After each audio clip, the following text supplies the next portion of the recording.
Figure it out. Hello, this is Adam Koralik with Figured Out Productions. The following video is a video of some kind, and I hope you enjoy it.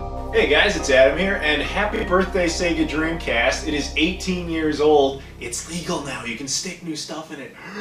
Okay, that was a little fucked up. But I mean, like new games and new accessories. Yes, if you're not aware, the Sega Dreamcast, my favorite game console of all time, still gets new games, it still gets new accessories every once in a while, and every year, for quite a few years now, I've been doing an update video on its birthday every year, talking about what it's been like for the Dreamcast that year and what might be coming up and all that kind of stuff. And I, of course, wanted to do it again this year. And it's 18. That's fucking nuts. Think about. It's also even crazier when you think about the fact that the last officially published, not developed, but published game on the Dreamcast by Sega came out in 2007, 10 years ago. It was a game called Karos. Yet here we are, 10 years later. Somehow there's new games and new accessories. You can go back in a time machine and try to tell younger me that. There's no way I'm going to believe that, but it's totally true, which is really just awesome to think about. So, as I mentioned, it's my favorite console, and that's really just why I like celebrating it and talking about it. I'm passionate about it. What can I say? So I thought it would just be kind of cool to do a little recap on everything that came out. So every single item on this table, with the exception of this box, I have done a video on already. So I'm just going to do kind of the highlights, maybe a couple of PSs in a couple of cases. But if there's anything that kind of intrigues you, feel free to go ahead and watch the video specifically about that particular item. Yeah, let's just get on with it. The first item here is this. This is actually not a game, obviously. This is a little piece of, it's an accessory. This is a device called the Akura. Now the Akura, long story short, what it is, it's a device you connect to the back of your Dreamcast and you connect an HDMI cable to it. Dreamcast through HDMI, that's what this is. Again, if you're more interested in the details, feel free to watch the video. Yeah, I mean, people went nuts when the GameCube got one of these, but with the Dreamcast, it was kind of eh. But at the same time, I kind of get why. I mean, the GameCube has been, crippled by the fact that the component cables, which are exceedingly expensive, have been the only way to get good video out of it. Dreamcast really never had that problem. It had VGA, but this is massively convenient, highly recommended. And that said, I know it's still sold really well. The guys who made it, the Bahar Bros, they're in Turkey. They make each one of these by hand, and I know that they sold way more units than they ever expected to because they were just not ready for the demand that came with it, so they had to put orders on hold and stuff. But yeah, I still highly recommend getting one of these if you can. They are fantastic, very, very nice. Only supports VGA compatible games, that's worth noting. But still, that's most of the games, and it's so nice, so highly recommend it. It's just awesome that this little dream device, no pun intended there, came out this year. That the Dreamcast has an HDMI box. How awesome is that? It's just really cool to think about. No modifications or anything special required. It's just, there you go. So, very awesome. But of course, with that, we also got a bunch of new games this year. Now, we had kind of an interesting year with games. I would argue there were 5 new games this year, yet there's only 4 on the table and 2 of the new games are missing, which means one of these doesn't really belong and 2 of them aren't here. So let me explain what I mean by that.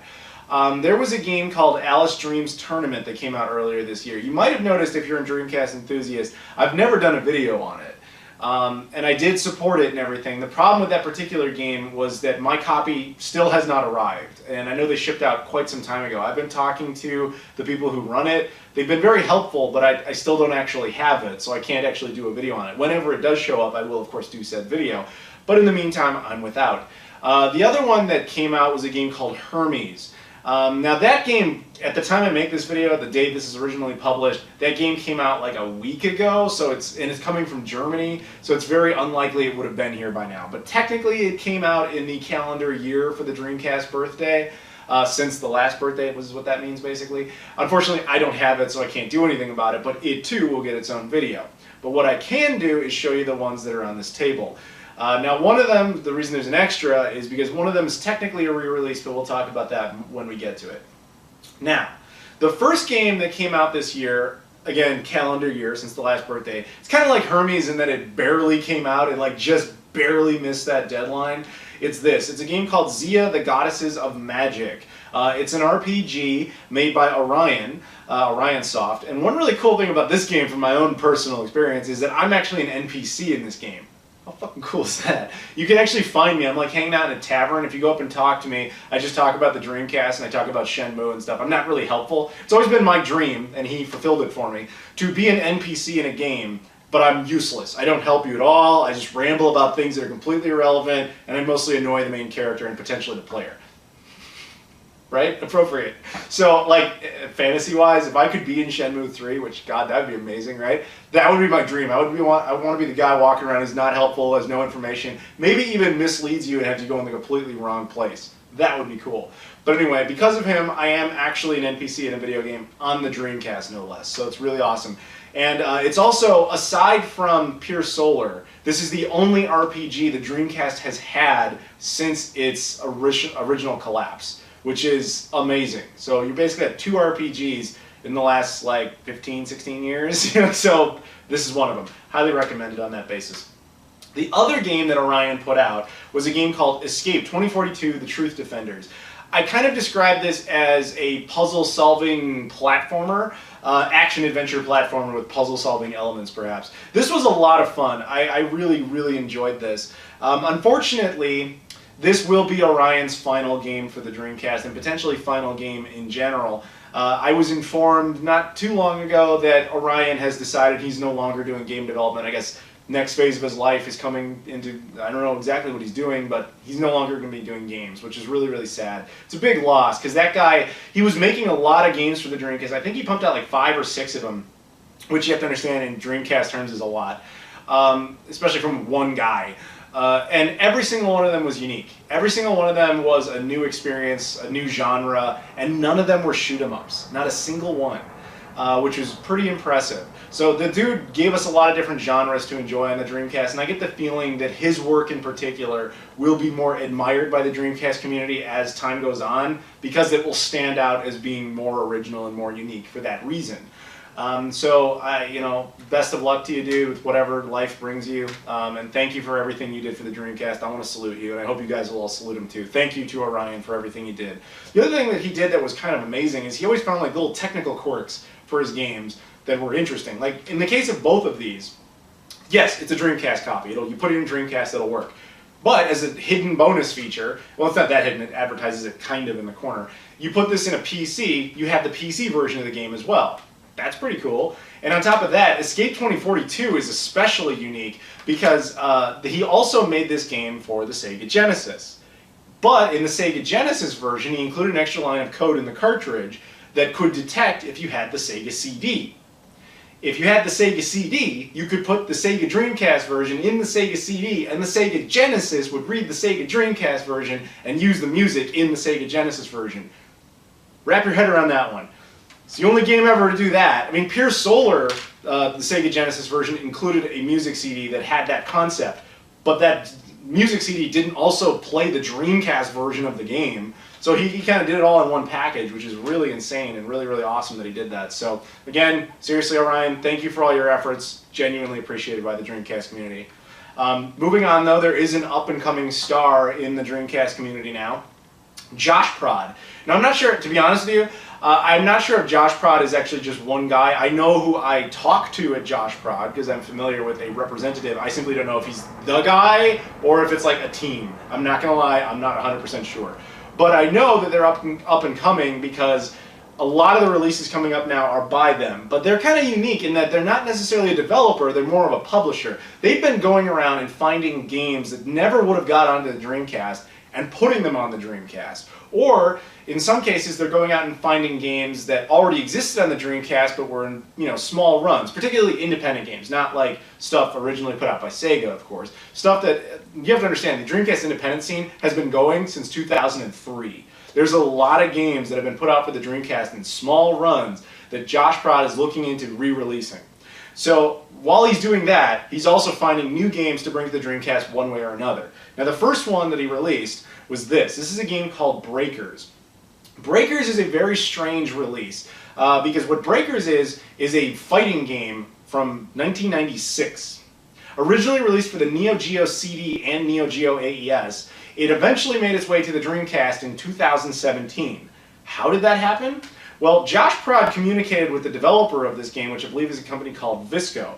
Now, they still owned the game. He talked to them, and he also talked to the guy who made Neo for All, which is a Neo Geo CD emulator for the Dreamcast. All parties got together and basically said, okay, here's what we can do. We can make an enhanced version of the emulator specifically for this game, and we'll release it officially.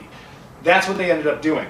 Now, when I made my original video on this game, I basically posed the question to everybody, how do you feel about that? How do you feel about the idea that we could essentially get the Neo Geo CD's library, but it would essentially be emulated? Are you okay with that?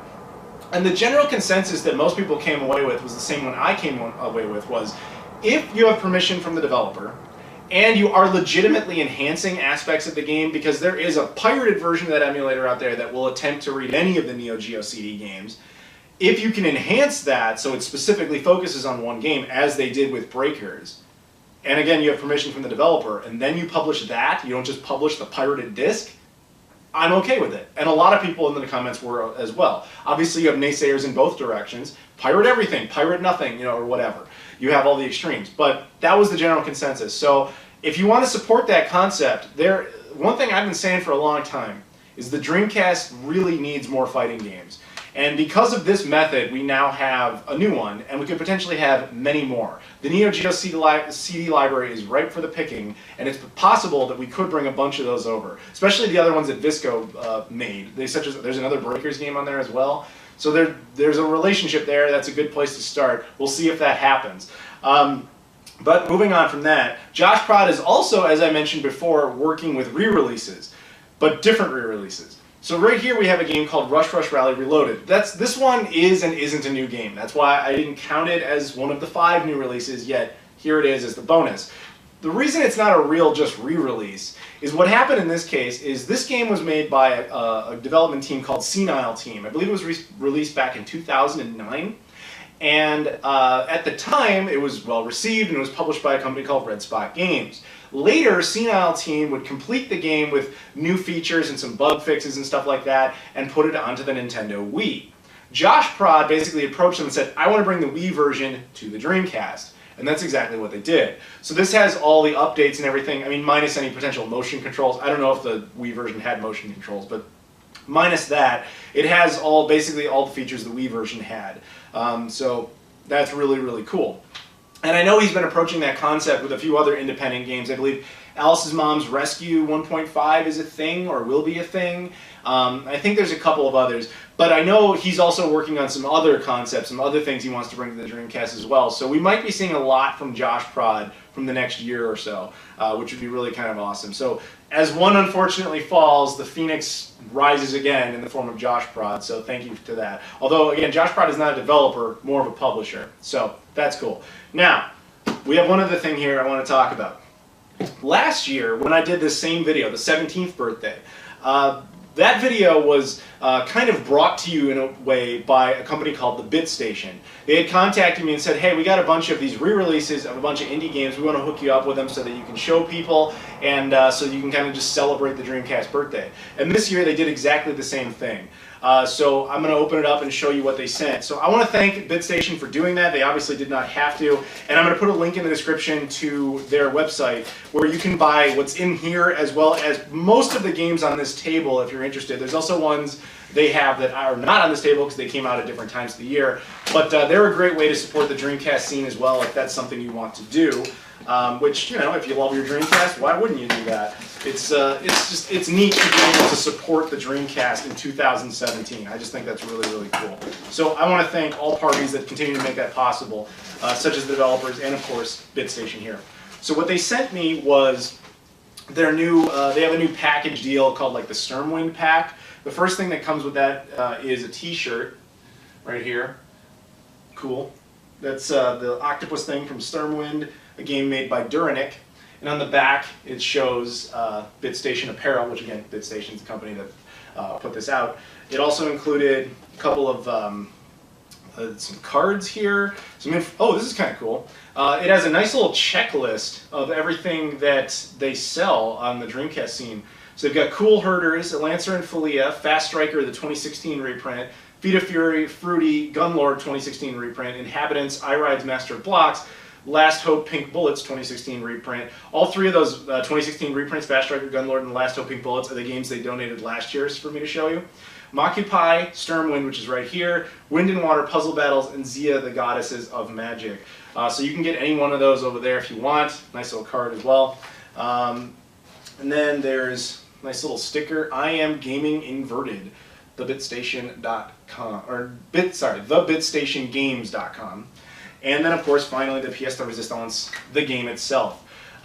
This is, I don't know if you guys have ever played Sturmwind. Sturmwind was a game that came out on the Dreamcast originally in 2012. I did a video on it at the time, originally published by Red Spot Games. That game was in development for a long time. I think it was in development since like 2007 or something like that. Like it was out there for a while. Then eventually got released in rather limited quantities and mostly in a collector's edition. And then there was like a standard jewel case version, but neither one was particularly common. And these days, it's a very hard game to get because people realized, to be honest with you, no knocking any of these games or any of the other independent games that have ever come out, but Sturmwind might be potentially the best one that was ever made. It certainly feels, this sounds insulting, but it's not meant to be. It feels the most legitimate in that it's the only one I've ever played where I completely forget that it's made by an independent team. I often go, wow, this is, Sega did a good job publishing this. Oh right, they didn't. It's a very, very, very well crafted game. And it looks like something that would have come out during the Dreamcast's original lifespan. So, highly recommended that you pick this one up, especially now that it's been re-released and it's much cheaper to get, because original copies of it are like retardedly expensive, but this one's much better. So, nice new artwork there on the front and on the back as well. I think this time it's just, correct me if I'm wrong, but I think this time it's either just published by the BitStation or it's published by Duranick directly. I know Red Spot Games doesn't have anything to do with this version. And then inside you have the manual, and then the disc. Yeah, very cool. I believe I read that this version also has the music contained on the disc, so you can actually just put it in a CD player and listen to the music if you want, but I'm not 100% sure of that. If I'm correct about that, I'll say so in the subtitle there. Otherwise, I'm not. But yeah, anyway, there you go. Sturmwind, highly recommended. Check it out. The link will be in the description. So thank you to the BitStation for doing that. I want to thank Josh Prod and especially to Orion for supporting the Dreamcast as long as you did. I want to thank you guys for watching, and I will see you all later. Happy birthday, Sega Dreamcast.